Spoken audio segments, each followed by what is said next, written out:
Students, आप सभी का युवा बोध एकेडमी में स्वागत है। मेरा नाम लोकनाथ पांडे है। मैं 9th और 10th की मैथ पढ़ाता हूँ।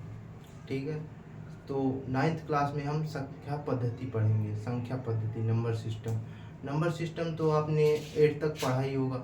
नंबर सिस्टम में कई सारे पार्ट्स आते हैं, जैसे पूर्ण संख्या, अपूर्ण संख्या, सम संख्या, विषम संख्या, अपरिमेय संख्या, परिमेय संख्या, शून्य संख्या। ये सब क्या हैं, कैसे हैं, किसके अंतर्गत आते हैं, बटे वाले संख्या किसके अंतर्गत आते हैं, शून्य क्या चीज़ है, ये सब हम देखते हैं संख्या पद्धति में। तो संख्या पद्धति, संख्या को पढ़ने या लिखने की पद्धति को संख्या पद्धति कहते हैं। मतलब संख्या को सरलतम रूप में पढ़ने या लिखने के तरीकों को संख्या पद्धति कहते हैं। अब संख्या पद्धति के दो भाग होते हैं, काल्पनिक संख्या और वास्तविक संख्या। वास्तविक संख्या क्या होती हैं? वास्तविक संख्या क्या होती हैं? जिन्हें हम वास्तव रूप में देख सकते हैं, मतलब लिख सकते हैं।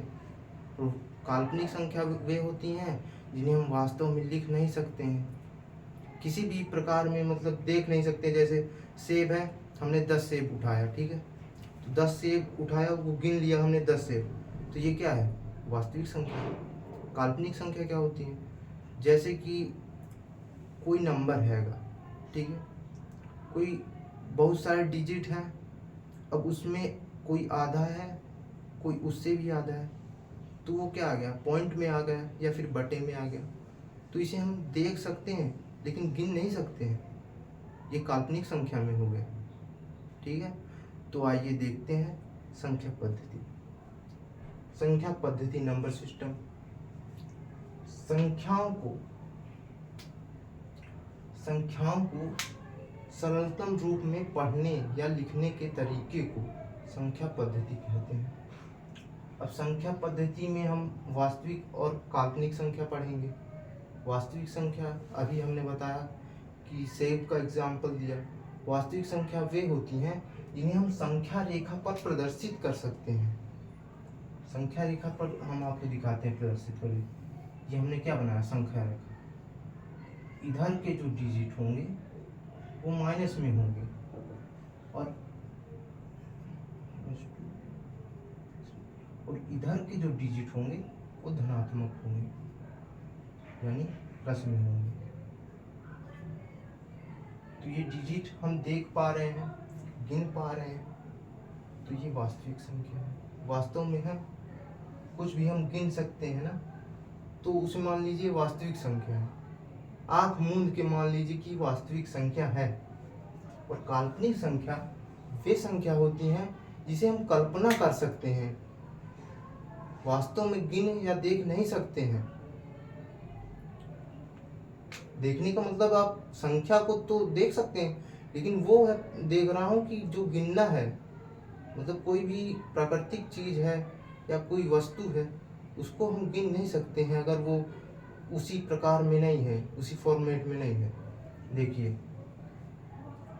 ये हैगा 3.14 पाई रूट बीटा। ये आपने नाम सुना होगा कहीं ना कहीं, वैसे नहीं सुने होंगे तो 9th में अब सुनने को मिलेगा काफ़ी बार। त्रिकोणमिति हो गया 10th में, ये सब अल्फा बीटा का यूज़ होता है। तो ये सब क्या है? काल्पनिक संख्या है जिसे हम कल्पना कर सकते हैं, वास्तव में इसका यूज़ ना के बराबर होता है। अब आते हैं इधर वास्तविक संख्या में। तो वास्तविक संख्या के दो भाग होते हैं, परिमेय संख्या और अपरिमेय संख्या। परिमेय संख्या क्या होती है? परिमेय संख्या क्या होती है? जो p/q के रूप में लिखी जा सकती हैं। p/q का रूप में क्यों बोल रहा हूँ मैं? p/q का मतलब है कि एक, ये p/q के रूप में लिखे जा, मतलब कि एक ऊपर अंक के नीचे बटे में होगा। ठीक है, तो 3/4 हो गए। ये क्या है? p/q का रूप है। हाँ, और ये क्या है? p/q के रूप में नहीं लिखे जा सकते। अब मैं बोलूँगा कि ये परिमेय संख्या है या अपरिमेय है, तो आप नहीं मानेंगे। हाँ, आपको दिखाता हूँ कि अपरिमेय संख्या p/q के रूप में क्यों नहीं लिखे जा सकते। ये केवल दशमलव में ही लिखे जाएंगे, दशमलव या फिर ऐसे भिन्न में, मतलब ये p/q के रूप में नहीं लिखे जाएंगे, ये दशमलव, पाई और रूट में ही लिखा जाएगा, दशमलव, पाई और रूट के रूप में ही लिखा जाएगा। और ये क्या है, p/q के रूप में लिखा जा सकता है, जैसे 3/4 हो गया, 5/7 हो गया, और 7/9 भी कह सकते हैं। कुछ भी अगर बटे में है तो वो क्या है, अपरिमेय संख्या है। इससे हमें ये मतलब नहीं है कि ये सम संख्या है या विषम संख्या है। कोई सा भी डिजिट हो, अंक, वो अगर बटे में है तो वो परिमेय संख्या है। अब परिमेय संख्या के बाद इसके दो पार्ट होते हैं, पूर्णांक संख्या और भिन्न संख्या। पूर्णांक संख्या क्या होती है? पूर्णांक संख्या वे संख्या होती हैं जो पूर्ण रूप से संख्या रेखा पर निरूपित होती हैं। अभी हमने बताया ये संख्या रेखा है, इस पर निरूपित है, तो वास्तविक संख्या बताया था ना। लेकिन संख्या रेखा पर निरूपित तो होती हैं, वास्तव में वो पूर्ण रूप से, सुचारू रूप से प्राकृतिक भी होती हैं। वे संख्या जो प्राकृतिक होती हैं वही पूर्णांक संख्या कहलाती हैं। प्राकृतिक मतलब कि वो प्राकृतिक रूप से हैं। 1, 2, 3, 4, 5 ये सब क्या है, प्राकृतिक रूप में है। माइनस में है, माइनस में भी प्राकृतिक है, 0 है, ये सब प्राकृतिक रूप है। भिन्न भिन्न इसका 2 हो जाएगा, मतलब कि 2/3, 4/7 ये प्राकृतिक रूप में नहीं है, ये दशमलव में नहीं चला जाएगा। तो इसलिए भिन्न क्या कहते हैं, पूर्णांक संख्या से भिन्न होता है, इसलिए इसका नाम भिन्न संख्या भी रखा गया है। और ये दशमलव के रूप में लिखा जाता है। ठीक है। पूर्णांक संख्या, पूर्णांक संख्या के दो भाग होते हैं, धनात्मक संख्या और ऋणात्मक संख्या। धनात्मक संख्या तो आप जानती हैं, उसके आगे धन आवेश लगा रहता है लेकिन हमको दिखता नहीं। ठीक है। ऋणात्मक संख्या जिसके आगे ऋण आवेश लगा रहता है वो ऋणात्मक संख्या कहलाती है। और धनात्मक संख्या वे संख्या होती है जिसके आगे धनावेश लगा रहता है परंतु हमें दिखता नहीं है, फिर धनात्मक संख्या कहलाती है। धनात्मक संख्या की एक और खासियत ये है कि इसमें पहली बात तो इसमें धनात्मक चिन्ह लगा रहता है लेकिन दिखता नहीं। धनात्मक संख्या ऋणात्मक से भिन्न भी होता है, संख्या रेखा के दाहिने ओर होता है धनात्मक संख्या जो है, और ऋणात्मक संख्या बाईं ओर होता है। ऋणात्मक संख्या में हमेशा चार्ज क्या होगा, माइनस होगा। जब चार्ज अगर माइनस में है तो उसे देख लेंगे कि ये ऋणात्मक संख्या है। और अगर चार्ज नहीं लगा है तो वो धनात्मक संख्या में आ जाएगा, ना कि ऋणात्मक में आएगा। आप देख के पता चल जाएगा आपको कि मतलब इसमें चार्ज नहीं लगा है तो धनात्मक है, चार्ज लगा है तो ऋणात्मक में हो जाएगा। और ऋणात्मक से इसके और कोई पार्ट नहीं होते हैं, ऋणात्मक का एक यही पार्ट है जिसमें ऋणात्मक संख्या जितनी भी है सब आ जाएंगी। इसके आगे अनंत तक जितनी भी ऋणात्मक संख्या है सब इसी पार्ट में आएंगी। और धनात्मक में यही संख्या रेखा क्या है ना, अनंत तक गया हुआ है। ये कोई यहीं तक नहीं है कि ये 3 और 4 हमने लिख दिया तो यहीं तक है। जितनी भी आपको गिनती आती है या इसके आगे भी है तो वो सब इसी संख्या रेखा पर आ जाएगी। ठीक है। तो धनात्मक संख्या के दो भाग होते हैं, सम संख्या और विषम संख्या। सम संख्या वे संख्याएं होती हैं जो केवल 2 से भाग हो जाती हैं, मतलब विभाजित हो जाती हैं, और 1 से भी वो विभाजित होती हैं। मतलब एक ऐसी संख्या जो 2 और 1 से विभाजित हो और किसी दूसरे अंक से विभाजित ना हो उसे सम संख्या कहते हैं। उदाहरण भी मैं दे रहा हूँ आपके लिए, जैसे 2 हो गया, 4 हो गया, 6 हो गया, 8 हो गया। करके भी दिखाता हूँ आपको। जैसे देखिए 2 है, 2 से इसको विभाजित करेंगे मतलब भाग देंगे, 2 एकम 2, शेष फल कितना है, 0 है। इसकी परिभाषा क्या बन जाएगी, एक ऐसी संख्या जो जिसे 2 से भाग देने पर शेष फल 0 आ जाता है उसे सम संख्या कहते हैं। एक ऐसी संख्या जिसे 2 से भाग देने पर शेष फल 0 आ जाता है उसे सम संख्या कहते हैं। विषम संख्या वे संख्याएं होती हैं जिसे 2 से भाग देने पर शेष फल शून्य ना आए, शून्य की जगह क्या आएगा, 1 आएगा, शून्य की जगह 1 आ जाता है तो वह विषम संख्या कहलाती है।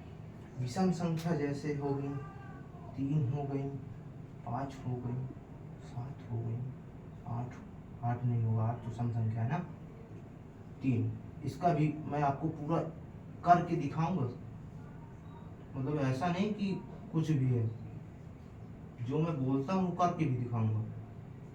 2 एकम 2, शेष फल कितना आ गया, 1 आ गया। तो ये क्या है, विषम संख्या।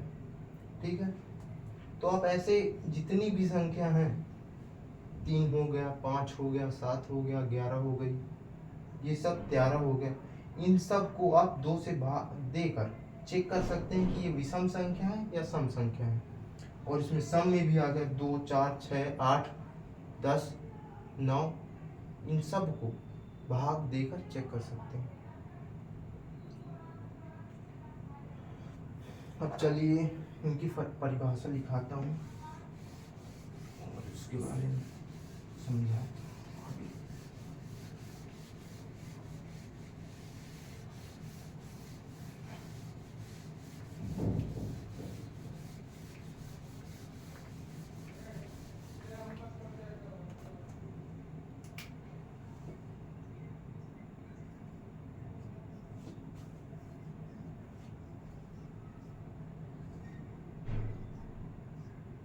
संख्या पद्धति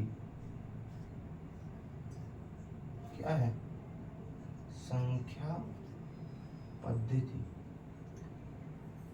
संख्याओं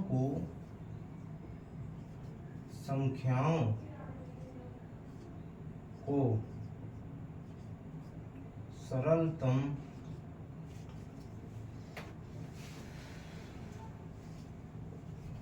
रूप में पढ़ने या लिखने के तरीके को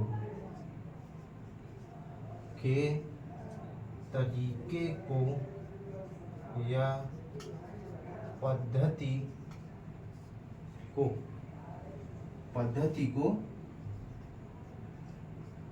संख्या पद्धति कहा जाता है। संख्या पद्धति कहा जाता है।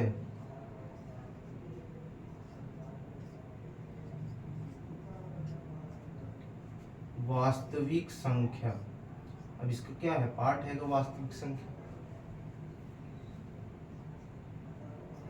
वास्तविक संख्या, इसका एग्जाम्पल भी आपको दे देता हूँ।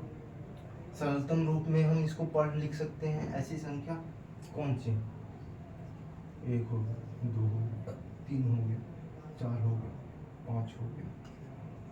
पढ़ भी रहे हैं, लिख भी रहे हैं, हिंदी में भी लिख सकते हैं।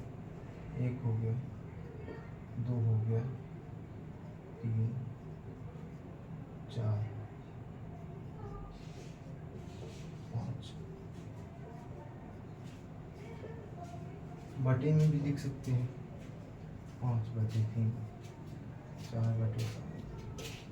दशमलव में भी लिख सकते हैं, 0.1, 7, 3, 5। पाई जो भी है वो उसको भी लिख सकते हैं, करनी है, जीरो है, ये सब क्या है, संख्या की एक क्रमागत इकाई है।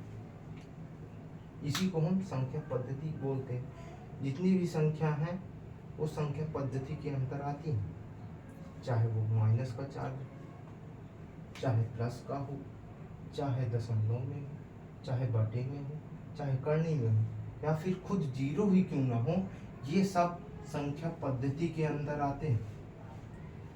अब हम पढ़ेंगे उसके बारे में, परिभाषा बताऊंगा मैं वास्तविक संख्या के बारे में। वास्तविक संख्या क्या होती है? ऐसी संख्या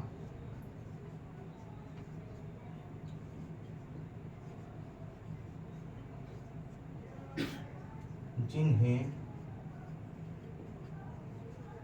संख्या रेखा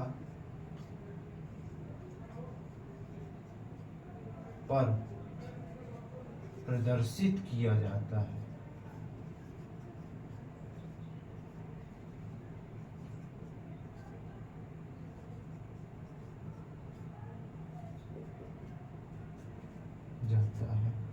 उन्हें वास्तविक संख्या कहा जाता है।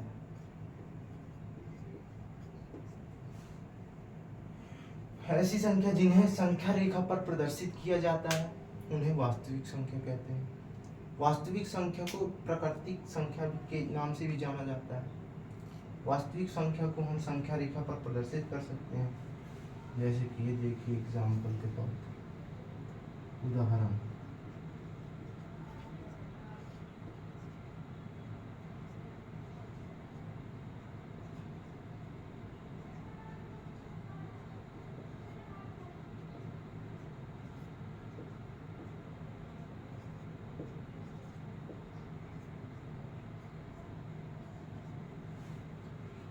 ये इसका वास्तविक संख्या का उदाहरण है। इसमें ये धनात्मक चार्ज है इस साइड दाहिनी ओर, और बाईं ओर हमारे ऋणात्मक चार्ज होता है, और ये जो बीच में होता है ये मतलब दोनों की ओर रहता है। शून्य हम ऋणात्मक की ओर भी लिख सकते हैं और धनात्मक की ओर भी लिख सकते हैं। काल्पनिक संख्या,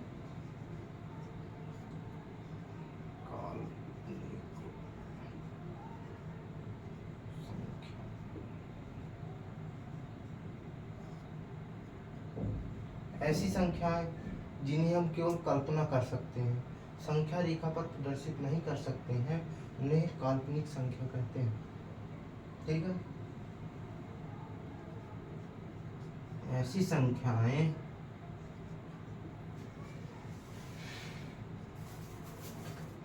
जिन्हें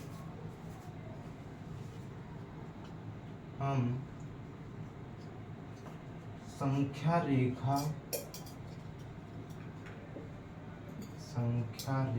में प्रदर्शित नहीं कर सकते हैं,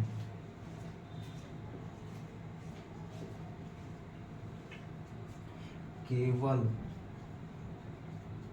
उनकी कल्पना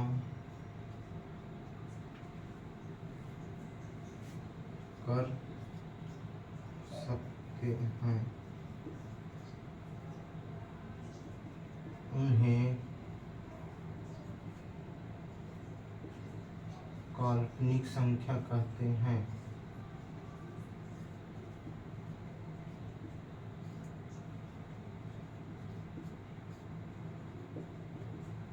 काल्पनिक संख्या हो गया जैसे कि alpha, beta, gamma, mu, omega इत्यादि उदाहरण है।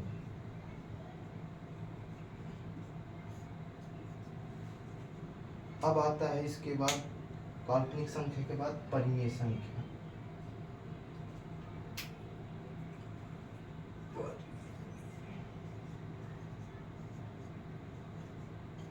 परिमेय संख्या यह एक ऐसी संख्या होती है जिसे p बाई क्यू के फॉर्मेट में लिखा जाता है। मतलब p बाई क्यू के फॉर्मेट में लिखा जाता है, p बाई क्यू के प्रकार में लिखा जाता है, बटे के रूप में लिखा जा सकता है, उसको परिमेय संख्या कहते हैं। एक ऐसी संख्या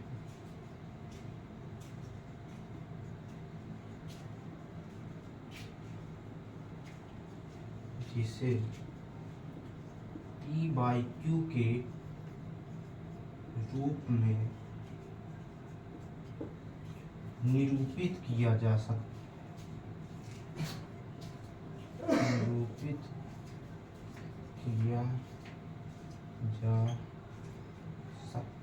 है।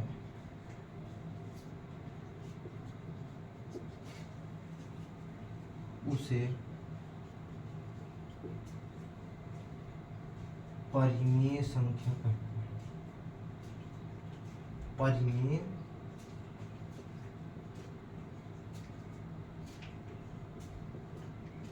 संख्या कहते हैं। एग्जाम्पल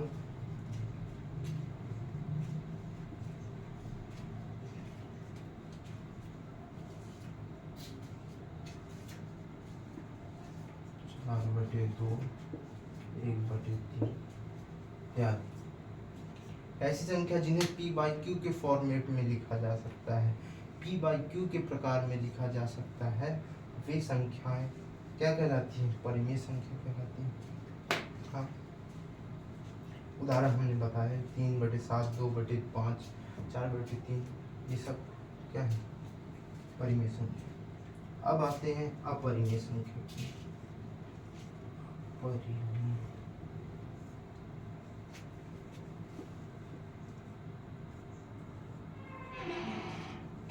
संख्या ऐसी संख्याएं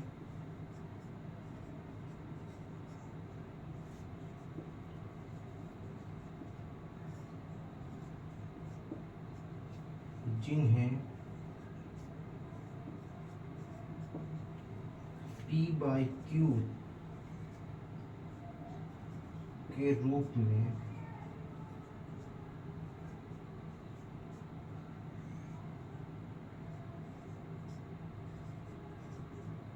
निरूपित p बाई क्यू के रूप में निरूपित नहीं किया जा सकता।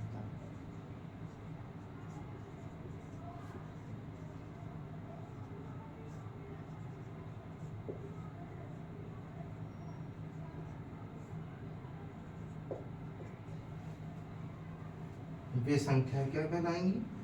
अपरिमेय संख्या। ऐसी संख्याएं जिन्हें p बाई क्यू के रूप में निरूपित नहीं किया जा सकता है, वे अपरिमेय संख्या कहलाएंगी। ठीक है, वे क्या कहलाएंगी? अपरिमेय संख्या। अपरिमेय संख्या कहलाती हैं। अब जब सवाल ये आया कि p बाई क्यू के रूप में निरूपित नहीं की जाती हैं, तो किसमें निरूपित की जाती हैं? मतलब किसमें लिखी जाती हैं? तो ये किसमें लिखी जाती हैं? रूट में, पाई में और दशमलव में। इसको बताना, मतलब अलग अलग प्रकार से भिन्न होती हैं, परंतु p बाई क्यू के रूप में नहीं लिखी जाती। ऐसी संख्या अपरिमेय संख्या कहलाती है। उदाहरण के √2 पाई 0 1 कुछ भी कर सकते हैं। अब आते हैं अपरिमेय के बाद। जैसे अपरिमेय का तो कोई पार्ट है नहीं, अब उसके बाद है परिमेय का पार्ट। परिमेय में 2 पार्ट हैं, भिन्न और धनात्मक और ऋणात्मक संख्या। इसको लिख लीजिए, फिर उसके बाद हम इसको रेज करते हैं।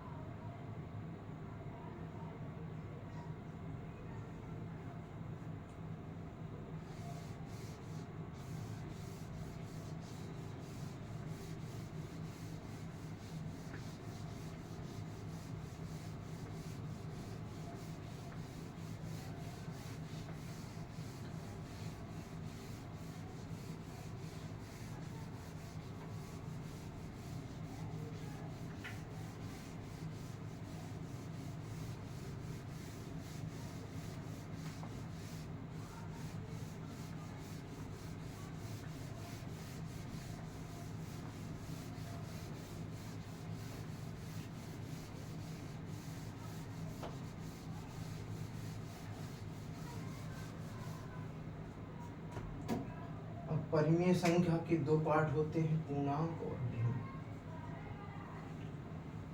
तो आता है सवाल पूर्णांक।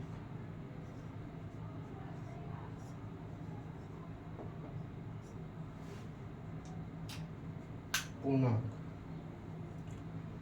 जब पूर्ण संख्या में ऋणात्मक संख्या और धनात्मक संख्या दोनों आपस में मिली होती हैं, शामिल रहती हैं, उसको क्या कहते हैं? पूर्णांक संख्या कहते हैं।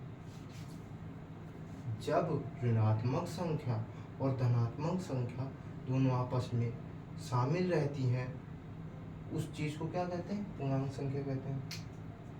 तो लिखते हैं, ऐसी संख्या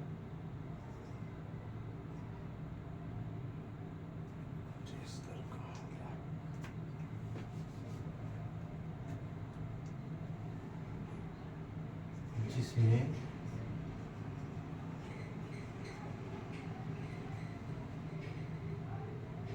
पूर्ण रूप से प्राकृतिक संख्या ऋणात्मक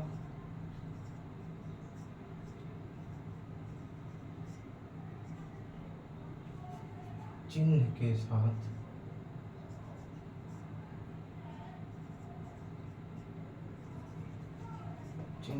साथ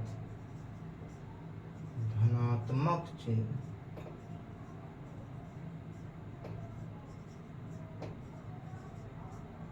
भी शामिल होता है,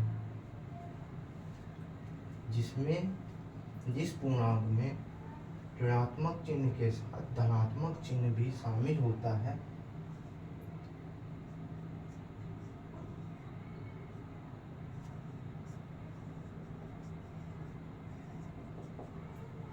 उसे पूर्णांक संख्या कहा जाता है।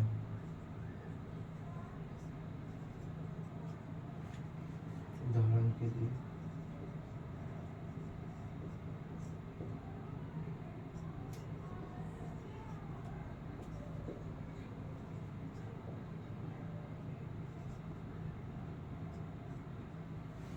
अब इसमें धनात्मक भी है और ऋणात्मक भी है। तो इसमें क्या लिखा है?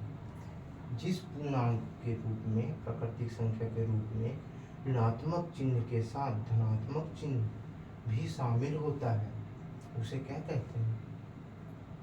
पूर्णांक संख्या कहते हैं।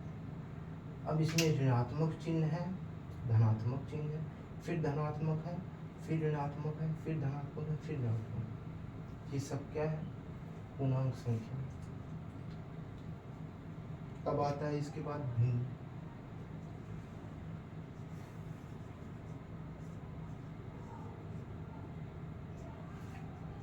तो भिन्न तो आप लोगों ने पढ़ा ही होगा, 8 तक भिन्न पढ़े ही है। बटे के रूप में रहता है, उसे हल करना पड़ता है, वही चीज क्या कहलाती है? भिन्न कहलाती है। अब इस अभी तक तो आप इतना ही पढ़े, लेकिन अब आप इसके आगे भी देखिए भिन्न क्या है। तो भिन्न जो क्या है, एक ऐसा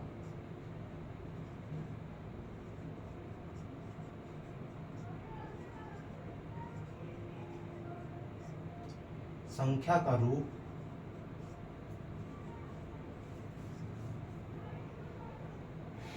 जिसमें हम संख्या को बटे के रूप में लिखते हैं, या इसको भी कह सकते हैं P/Q के रूप में लिखते हैं।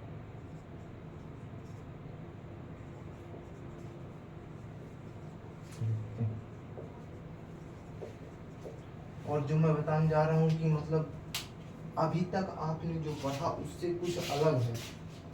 भिन्न का मतलब तो ये भिन्न है ही, लेकिन उसमें ये है कि इसमें भिन्न संख्याएं हैं।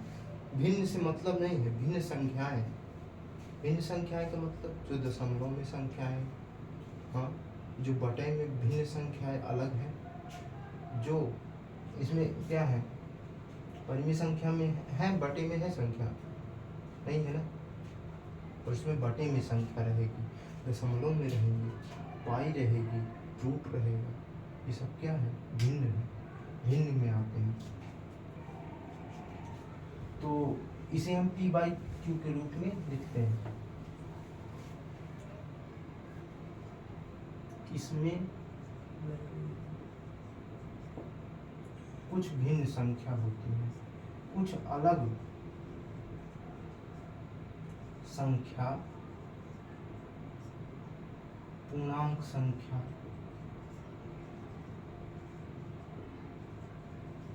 से होती हैं।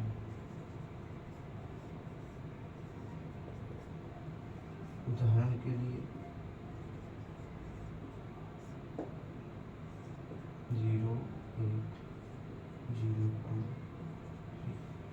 0.1, 0.23, 0.13, 1.4 भी लिख सकते हैं, और इसको p बाई क्यू के रूप में भी लिख सकते हैं, इत्यादि।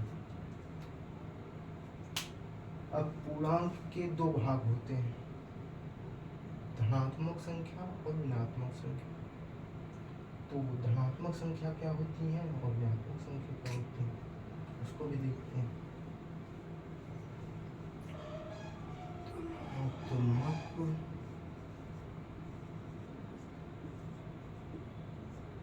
संख्या एक ऐसा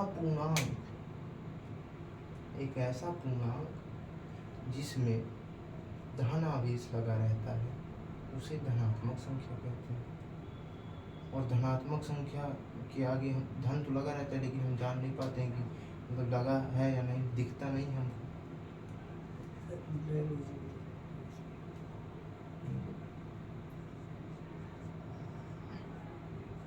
ऐसी संख्या जिनके आगे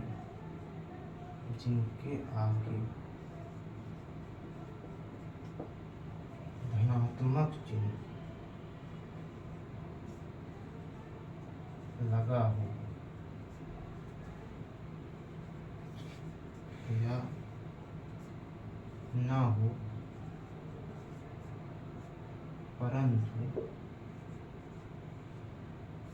वह साधारण रूप में पूर्णांक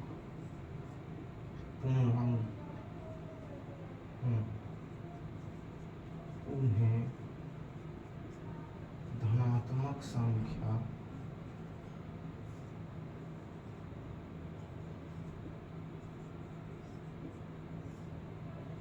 कहा जाता है।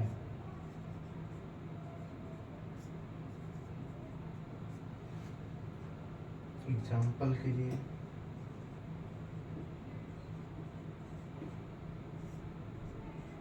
अब हमने क्या बोला, ऐसी संख्या जिनके आगे धनात्मक चिन्ह और ऋणात्मक चिन्ह लगा हो या ना लगा हो, वे पूर्णांक संख्या बस होनी चाहिए, तो क्या कहलाएंगे, धनात्मक संख्या कहलाएंगे।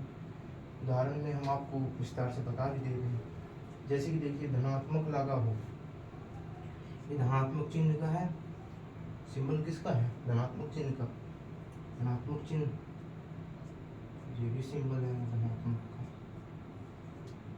अब इसमें क्या है, नहीं लगा है धनात्मक,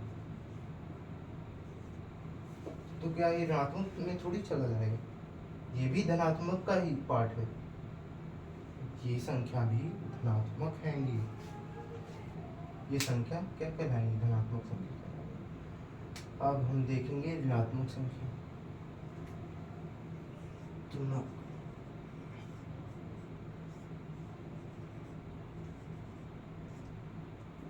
संख्या वैसे जो मैं पढ़ा रहा हूँ बच्चों, समझ में आ रहा है कि नहीं, हमारी कोशिश ये रहेगी कि आपको 9वीं और 10वीं में ज़्यादा से ज़्यादा अंक प्राप्त करवाने की कोशिश रहेगी। और आप जो पढ़ रहे हैं इसमें से अगर आपको कोई भी डाउट हो तो डायरेक्टली आप पूछ सकते हैं। ऐसा कोई क्वेश्चन नहीं है जो मैं आंसर ना आपको बता पाऊँ इसका। जो भी पढ़ा रहा हूँ एकदम सॉलिड पढ़ा रहा हूँ, गारंटी के साथ। ठीक है, तो हम क्या पढ़ रहे थे? ऋणात्मक संख्या। एक ऐसी संख्या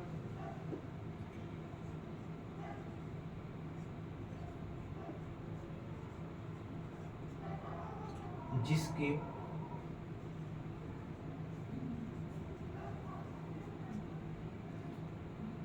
आगे ऋणात्मक आवेश लगा हो।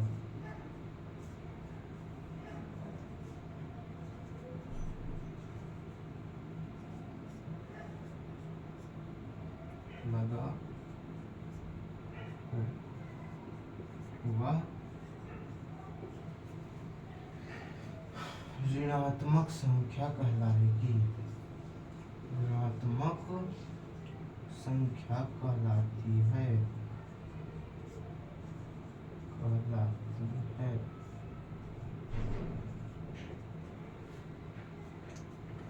अब इसमें क्या था कि धन चिन्ह लगा रहे या ना लगा रहे, क्या है कि धनात्मक है, लेकिन इसमें नहीं है। इसमें अगर ऋणात्मक चिन्ह नहीं लगा रहेगा तो वो धन में पहुंच जाएगा, वे संख्या रेखा के विपरीत पक्ष में पहुंच जाएंगे। तो इसमें जरूरी है कि ऋणात्मक आवेश लगा होना चाहिए। एक ऐसी संख्या जिसके आगे ऋणात्मक आवेश लगा रहेगा वे ऋणात्मक संख्या कहलाएगी। उदाहरण के लिए